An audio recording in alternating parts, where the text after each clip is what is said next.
Welcome dear rockers, कैसे हो आप सभी। तो आज हम देखने वाले हैं 2025 के रिलीज्ड ओहो एथन बेबी। तो कहानी की शुरुआत में हमें अश्विन को दिखाया जाता है, जो कि विष्णु नाम के एक एक्टर को अपनी फिल्म की कहानी सुनाने के लिए उसके घर गया होता है। क्योंकि अश्विन ने पहले ही इस बारे में जो भी बातचीत थी वो विष्णु के असिस्टेंट किंग से सारी बात बता दी थी कि भाई मैं घर पे आऊंगा कहानी लेकर। किंग ने ही विष्णु और अश्विन की इस मीटिंग को विष्णु के घर पे अरेंज किया होता है और किंग के कहने पर विष्णु अश्विन से मिलने के लिए तैयार हो जाता है। और दोस्तों अश्विन जो कि प्रेजेंट में एक असिस्टेंट डायरेक्टर है, वो अब खुद एक फिल्म डायरेक्ट करके एक सफल डायरेक्टर बनना चाहता है। इसीलिए वो अश्विन के पास दो कहानी लेकर आया हुआ है। पहली कहानी एक स्पूफ टाइप की कॉमेडी फिल्म है और दूसरी कहानी एक क्राइम थ्रिलर। विष्णु को पहली कहानी तो पसंद नहीं आती, लेकिन दूसरी कहानी को वो अब करना नहीं चाहता क्योंकि ये थ्रिलर सस्पेंस टाइप की वो कई सारी मूवीज ऑलरेडी कर चुका है। अब उसे कोई फ्रेश कहानी चाहिए थी, इसीलिए वो विष्णु से कहता है एक काम करो, तुम किंग के कांटेक्ट में रहो, जैसे ही तुम्हारे पास कोई अच्छी कहानी आती है मुझसे मिल जाना। अब अश्विन इस बात से उदास हो चुका होता है, तो उसका उदास चेहरा देखकर किंग उससे कहता है कि सुनो, विष्णु ने अभी तक कोई रोमांटिक मूवी नहीं की है, तो अगर तुम उसके पास एक रोमांटिक मूवी की कहानी लेकर आ जाओ तो वो मना नहीं कर पाएगा। और अश्विन किंग किस बात के बारे में सोचता हुआ जा रहा होता है, तभी उसे याद आता है कि मेरी कहानी किसी रोमांटिक मूवी से कम थोड़ी है। फिर क्या था, वो दोबारा से वापस विष्णु के घर पहुंच जाता है और किंग से कहता है कि मेरे पास एक लव स्टोरी है, उसे मैं विष्णु को सुनाना चाहता हूँ। बस दोस्तों, अब विष्णु भी इस कहानी को सुनने के लिए तैयार हो जाता है। अश्विन बताता है कि ये कहानी मेरी कहानी है। इसकी शुरुआत होती है जब मैं 9th स्टैंडर्ड में था। अश्विन दोस्तों अपने माता पिता के साथ रहता था। अश्विन के पिता को ज्योतिष, निम्नोलॉजी, इन तरह की चीजों पर हद से ज्यादा विश्वास था, यानी कि वो बुरी तरह से अंधविश्वासी का शिकार थे। यही कारण था कि उन्होंने एक दिन अपनी नौकरी छोड़ दी और ग्रहों के चाल के अनुसार कई बिजनेस शुरू कर दिए। अगर उन्हें किसी बिजनेस में प्रॉफिट नहीं हुआ तो हर बार उन्हें बिजनेस बंद करना पड़ा। यही उनकी कहानी थी और यही कारण था कि अश्विन के माँ को बाहर जाकर काम करना पड़ता था घर चलाने के लिए। उन्हें घर की पूरी जिम्मेदारी उठानी पड़ जाती थी, साथ ही घर संभालने का काम यानी खाना पीना वगैरह भी करती थी, जिस वजह से अश्विन के पेरेंट्स के बीच अक्सर लड़ाइयां होती रहती थी। इसी कारण अश्विन के अंदर काफी सारा गुस्सा भर गया था। हालांकि अश्विन अपने चाचा, जिनका नाम मुरली है, उन्हें बहुत ज्यादा मानता है, जो कि वैसे एक सिंगल स्क्रीन मूवी थिएटर के मालिक हैं। अश्विन अपना ज्यादातर समय अपने अंकल के थिएटर में मूवी देखते हुए बिताता था। मुरली ने शादी नहीं की क्योंकि उन्हें भी दुख होता था जब उनके बड़े भाई और भाभी आपस में लड़ते थे। मुरली के मुताबिक तो शादी के बाद जिंदगी खराब हो जाती है, लेकिन अश्विन का पॉइंट ऑफ व्यू कुछ और ही होता है दोस्तों। उसने कई लव स्टोरी मूवीज देखी होती हैं और अश्विन के मुताबिक वो एक ऐसी लड़की के साथ शादी करना चाहता है जिसमें एक नहीं बल्कि 4 क्वालिटीज हो। पहली क्वालिटी ये कि वो लड़की अश्विन के अंदर एक स्पार्क पैदा कर सके, मतलब कनेक्शन। दूसरी शर्त कि वो लड़की खुद से किस करे अश्विन को। तीसरी क्वालिटी ये कि वो लड़की अश्विन की असली स्ट्रेंथ को पहचान कर उसे बताए। और चौथी शर्त ये कि वो लड़की अश्विन से कभी झगड़ा ना करे, क्योंकि वो नहीं चाहता कि उसकी जिंदगी भी उसके माँ बाप की तरह हो। अब चाचा के थिएटर के अलावा अश्विन का मन स्कूल में भी लगने लग गया था, क्योंकि पता है उसे अपने से 1 साल बड़ी लड़की से प्रेम हो गया था। उसका नाम होता है रवीना और वो हाल ही में अश्विन के पड़ोस में शिफ्ट हुई है। अश्विन तो रोज रवीना को निहारता, यही उसका काम हो जाता। और अश्विन का दोस्त रसना उसे मोटिवेट करता कि अश्विन भाई, उसे देखकर अपने दिल की बात बोल दे यार, मत रुक। अब दोस्तों एक दिन की बात है, अश्विन की माँ अश्विन से एक बैग रवीना के घर देने को बोल देता है जिसके अंदर कुछ सामान होता है। अब रवीना का नाम सुनकर अश्विन तुरंत वहां पहुंच जाता है। जैसे ही अश्विन रवीना के घर पहुंचता है तो रवीना को देख उसको बस वो देखते जाता है। यही वो पल था जब अश्विन ने पहली बार रवीना से बात की थी। और यहाँ जब अश्विन रवीना को दीदी बोलता है तो रवीना उससे कहती है तुम मुझे दीदी नहीं कह सकते, बल्कि एक काम करो रवीना बोलो। और ये बात सुनते ही ना अश्विन एकदम से बिल्कुल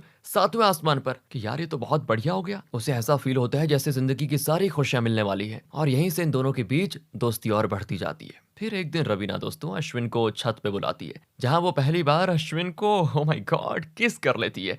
और अब अश्विन को इस घटना के बाद भरोसा हो जाता है कि रवीना उसके प्यार में गिर चुकी है। हालांकि दोस्तों जल्दी अश्विन का दिल उस दिन टूट जाता है जब वो अपनी माँ के कहने पर रवीना के घर कुछ डब्बे देने के लिए गया होता है। रवीना के पिता उसको इसीलिए डांट रहे होते हैं क्योंकि उन्होंने रवीना को किसी लड़के के साथ देख लिया था। रवीना अपने मुंह से जब कहती है कि मैं उस दूसरे लड़के से प्यार करती हूँ पापा, तो ये सुनकर अश्विन एकदम से हिल जाता है। उसके पैरों तले जमीन खिसक जाती है कि किस मुझे क्या प्यार किसी और को करती है। उस दिन दोस्तों अश्विन बहुत ज्यादा रोता भी है। स्कूल में रवीना से बात करने की कोशिश करता है तो वो उसे अवॉइड कर देती है, लेकिन बहुत हिम्मत करके एक दिन अश्विन रवीना से बात करके पूछ ही लेता है कि तुम मुझसे प्यार करती हो या नहीं। तो रवीना अश्विन को डांटते हुए कहती कि तुम्हारी हिम्मत भी कैसे भी, और ऐसा है तुम आज से ना मुझे दीदी कहकर बुलाओ, बहुत छोटे हो मुझसे तुम।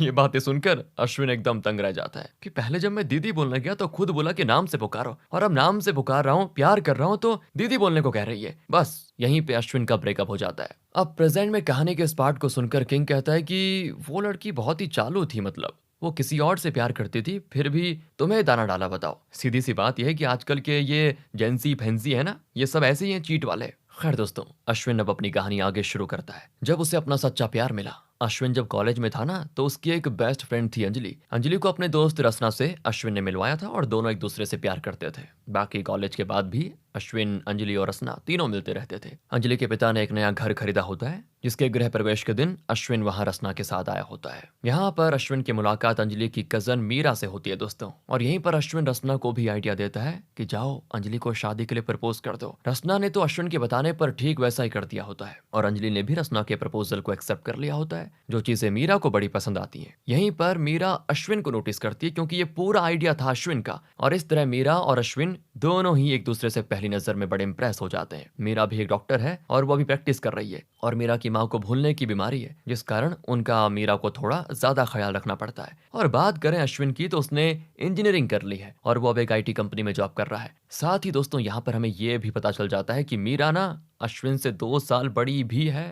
मतलब अब ये चारों, यानी कि रसना, अंजलि, मीरा और अश्विन वर्कला जाने का प्लान बनाते हैं बैचलर पार्टी एंजॉय करने के लिए, जहां अंजलि और रसना की वजह से मीरा और अश्विन भी करीब आ जाते हैं। और अश्विन यहाँ पे मीरा को अपने कॉलेज की एक कहानी भी सुनाता है, जब उसे एक लड़की से प्यार हो गया था, क्योंकि वो लड़की हमेशा अश्विन को देखती रहती, और साथ ही वो लड़की अश्विन से बात करने की वजह भी ढूंढती रहती थी। धीरे धीरे अश्विन को भी उसमें इंटरेस्ट आने लग गया, लेकिन वो लड़की लेस्बियन निकली, और वो अश्विन से नहीं बल्कि दोस्तों अंजलि से प्यार करती थी वो लड़की, और उसने अश्विन से सिर्फ इसलिए दोस्ती की ताकि अश्विन उसकी दोस्ती अंजलि से करवा सके। अब अश्विन की ये कहानी सुनकर मीरा काफी हंसती भी है, और तब वो अश्विन को बताती है कि हाँ, मेरा भी एक बॉयफ्रेंड था, उसका नाम गोपाल था, बाकी अब मैं उसके साथ नहीं हूँ। तुमने मुझे अपने बारे में बताया, मैंने तुम्हें अपने बारे में बता दिया। यहाँ मीरा अश्विन को किस भी करती है, लेकिन अभी दोनों ने एक दूसरे को अपनी फीलिंग्स एक्सप्रेस नहीं की अच्छे से। बस अब जब ये लोग अगले दिन वापस लौट रहे होते हैं, तो इनकी गाड़ी की एक दूसरी गाड़ी से हो जाती है टक्कर, जिस पर अश्विन और उन लोगों में लड़ाई भी हो जाती है, जो बात मीरा को बिल्कुल अच्छी नहीं लगती। वो अश्विन को ये सब करने से रोकते भी है,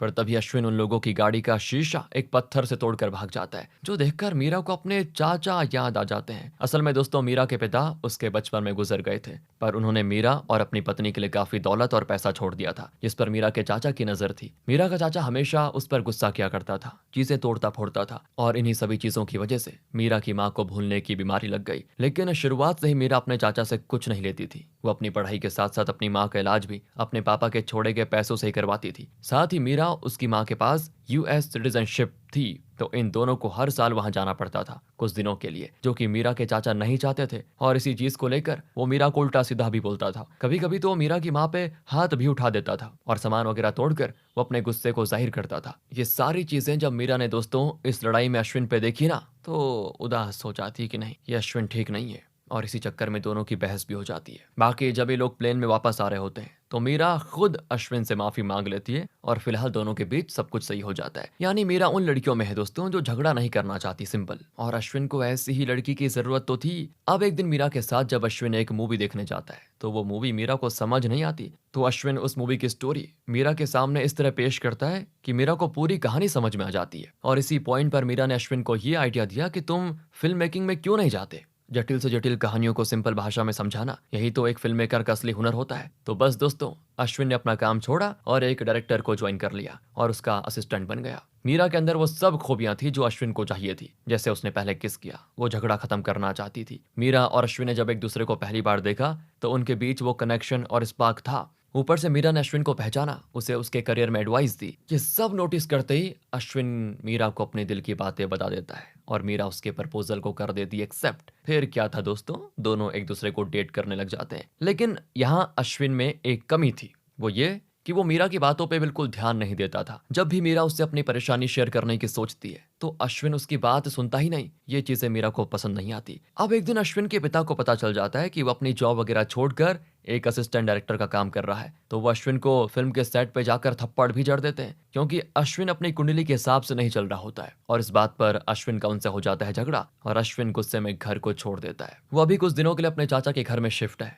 बाकी कुछ दिनों में वो अपना इंतजाम कर लेगा, ऐसा वो मुरली से कहता है। अब दोस्तों अश्विन ने घर तो छोड़ दिया, ये सुनते ही मीरा उससे मिलने आती है। वो अश्विन को समझाने की कोशिश करती है लेकिन अश्विन बड़े गुस्से में होता है और वो गुस्से में तो मीरा का लाया हुआ खाना भी फेंक देता है, जिससे मीरा को बड़ा बुरा लग जाता है कि मेरी क्या गलती है बताओ, और वो चली जाती है गुस्से में। कुछ दिनों के बाद एक बार फिर से मीरा के चाचा और मीरा के बीच में बहस शुरू हो जाती है, जिस दौरान मीरा की माँ बीच में आती है दोस्तों। तो मीरा का चाचा उसकी माँ को धक्का दे देता है और ये होते ही मीरा तुरंत घर छोड़ देती है। उसके पास अब कोई जगह नहीं होती कि वो रह सके, इसीलिए वो अश्विन को कॉल करती है जो कि अपनी ही दुनिया में मस्त होता है। वो कॉल उठाता भी है तो मीरा से ना तो ठीक से बात करता है और ना ही वो मीरा की कॉल को सीरियसली लेता है, इसीलिए वो मीरा के कॉल कटने के बाद दोबारा नहीं उठाता उसको। यहाँ बेचारी मीरा को अपनी माँ के लिए और खुद के लिए कोई इंतजाम करना पड़ता है। और दोस्तों जब पानी सर से ऊपर चढ़ जाता है ना, तो इस बात को लेकर 2 दिन के बाद मीरा की अश्विन से हो जाती है लड़ाई। अश्विन यहाँ अपनी गलती मानने को तैयार ही नहीं होता और मीरा उसे उसकी और भी गलतियां बताती है। वो कहती है तुम बिल्कुल मेरे चाचा के जैसे हो। ये बातें सुनकर अश्विन अपना आपा खो देता है और मीरा पर चिल्लाता भी है काफी ज्यादा।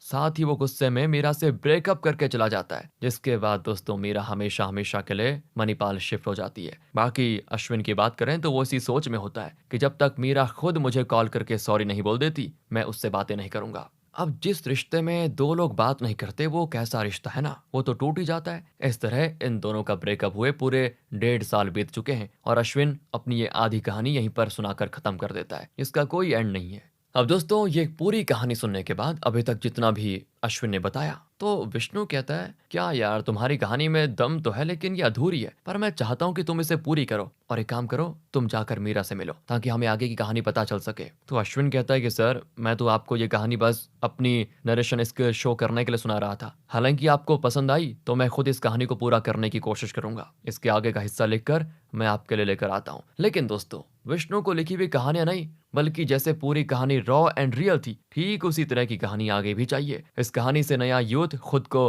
रिलेट कर पाएगा और यही सोचकर विष्णु इस कहानी के लिए राजी हो जाता है। वो अश्विन से कहता है मैं राजी तो हूँ, पर तुम जाकर मीरा से मिलो, अपनी कहानी को पूरा करो और जो भगवान ने चाहा होगा वही तुम्हारी लाइफ में होगा। और अगर तुमने कहानी पूरी कर दी, मतलब एंड में क्या होता है वो पता चल गया, तो मैं ये कहानी करूंगा और खुद इसे फंड भी करूंगा। अब अश्विन तो सोच में होता है कि वो कैसे मीरा के पास वापस जाए या फिर जाए या नहीं। इसी कश्म में वो जब एक डायरेक्टर को विष्णु की शूट हो रही फिल्म में असिस्ट कर रहा होता है, तो उसकी कहानी के अनुसार हीरो एक डाकू होते हुए भी लड़की के प्यार के लिए खुद को बदल देता है, क्योंकि प्यार की ताकत से लोग खुद की और दूसरों की जिंदगी सुधार सकते हैं। अश्विन को भी अपनी एक आदत बदलनी थी, उसे अपने गुस्से को छोड़ना था बस, तभी वो मीरा को अपनी लाइफ में वापस पा सकता था। यही सोचकर अश्विन रसना के साथ मीरा से मिलने के लिए मणिपाल निकल जाता है। तो अश्विन मीरा के हॉस्पिटल में उससे जाकर मिलता है, जो कि अपनी जिंदगी में रम चुकी थी। और यहाँ अश्विन मीरा से कहता है कि मैं एक फिल्म के सिलसिले में लोकेशन फाइनल करने के लिए आया था, तो सोचा तुमसे मिल लूं। तो मीरा अश्विन और रसना को अपने घर शाम को आने के लिए बोल देती है। फिलहाल ज्यादा कुछ बात नहीं करती। तो शाम में पहुंचकर जब अश्विन की मुलाकात गोपाल से होती है, जो कि मीरा का एक्स बॉयफ्रेंड था और अभी मीरा उसके साथ है, तो बस दोस्तों होना क्या था, अश्विन का दिल टूट जाता है, मगर वो खुद को समझाता है कैसे भी करके और फिर चाय वगैरह पीने के बाद चला जाता है। जब अश्विन जा रहा होता है ना, तो गोपाल उसके पास दौड़ कर आता है और वो अश्विन को मीरा के बर्थडे में इनवाइट करता है कि आ जाना, कल बर्थडे है उसका। गोपाल की बातें सुनते ही अश्विन हो जाता है गुस्सा और वहीं गोपाल को पूरी तरह घायल कर देता है। लेकिन ये बस अश्विन की सोच थी, क्योंकि असलियत में उसने ऐसा कुछ नहीं किया। अगले दिन दोस्तों अश्विन मीरा के बर्थडे पर आ जाता है, जहां पर गोपाल अनाउंस करता है कि मैं और मीरा जल्द ही यूएस शिफ्ट होने वाले हैं। मीरा के पास वहां की सिटीजनशिप है, तो उसे कोई दिक्कत नहीं होगी और जल्दी कुछ ही महीनों में मुझे भी वहां की सिटीजनशिप मिल जाएगी। अब ये बातें अश्विन सह नहीं पाता, चला जाता है गुस्से में। लेकिन रसना अश्विन को समझाता है कि भाई तू यहाँ मीरा को हासिल करने नहीं बल्कि उससे माफी मांगने आया था, भूल गया क्या? इसलिए तू जाकर उससे सच्चे मन से वो कह दे जो तू कहने आया था। अश्विन नेक्स्ट डे मीरा से कॉफी पे मिलता है और कहता है कि तुम्हारे जाने के बाद मुझे एहसास हुआ कि तुम सही थी। मैं सच में सेल्फ ऑब्सेस्ड हो गया था, मेरा गुस्सा काफी ज्यादा बढ़ गया था, पर मैं सच बताऊं तो मैं खुद को बदल रहा हूँ। बाकी मैंने तुम्हारे साथ जो बर्ताव किया वो मुझे नहीं करना चाहिए था। I really sorry for that. और यहाँ पे दोस्तों मीरा अश्विन को माफ कर देती है और अश्विन उससे ये कहकर चला जाता है कि तुम्हें लाइफ में आगे बढ़ते देख बड़ा खुश हूं मैं यही चाहूंगा कि तुम गोपाल के साथ हमेशा खुश रहो। अब अश्विन के अंदर ये बदलाव देखकर वो शॉक्ड थी, पर वो अश्विन को जाने देती है। आगे आकर ये सारी बातें अश्विन मणिपाल से लौटने के बाद विष्णु को बताने जाता है। और अब उसकी ये लव स्टोरी यहीं पे खत्म हो गई, तो कहानी पूरे होने का चांस ही नहीं था। इसीलिए विष्णु अश्विन से कहता है कि तुम उदास ना हो, जाओ दूसरी कहानी लिख कर लाओ, मैं उसे सुनकर उसमें जरूर काम करूंगा। इसी बीच दूसरी तरफ मीरा को गोपाल के रूम से कुछ पेपर्स मिलते हैं, जिनसे उसे पता चल जाता है कि गोपाल ने मुझसे मिलने से 2 महीने पहले अमेरिका का वीजा अप्लाई किया था, लेकिन वो रिजेक्ट हो गया। अब मेरे मिल जाने के बाद गोपाल ने फिर से वीजा एप्लीकेशन डाली है, और इस बार उसने मुझसे बिना पूछे अपनी पत्नी के नाम पे जगह मेरा नाम लिख दिया।